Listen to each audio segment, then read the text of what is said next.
ভোরে ফের রেল দুর্ঘটনা। ভোর 3:45 নাগাদ ঝাড়খণ্ডের চক্রধরপুরের কাছে দুর্ঘটনার কবলে হাওড়া থেকে মুম্বাইগামী হাওড়া CSMT এক্সপ্রেস। প্রাথমিকভাবে খবর, দুর্ঘটনার জেরে বেলাইন হয়ে গিয়েছে ট্রেনের অন্তত 18টি কামরা। ইতিমধ্যেই একজনের মৃত্যু হয়েছে দুর্ঘটনায়। আহত হয়েছেন কমপক্ষে 60 জন যাত্রী। আহতের সংখ্যা আরও বাড়তে পারে বলে আশঙ্কা করা হচ্ছে। রেলের তরফে ইতিমধ্যেই উদ্ধারকারী দল পাঠানো হয়েছে দুর্ঘটনাস্থলে। যুদ্ধকালীন তৎপরতায় শুরু হয়েছে উদ্ধার কাজ।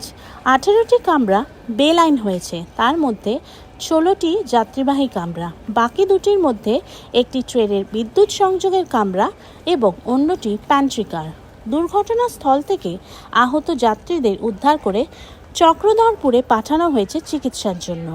ব্যুরো রিপোর্ট, RG সমাচার।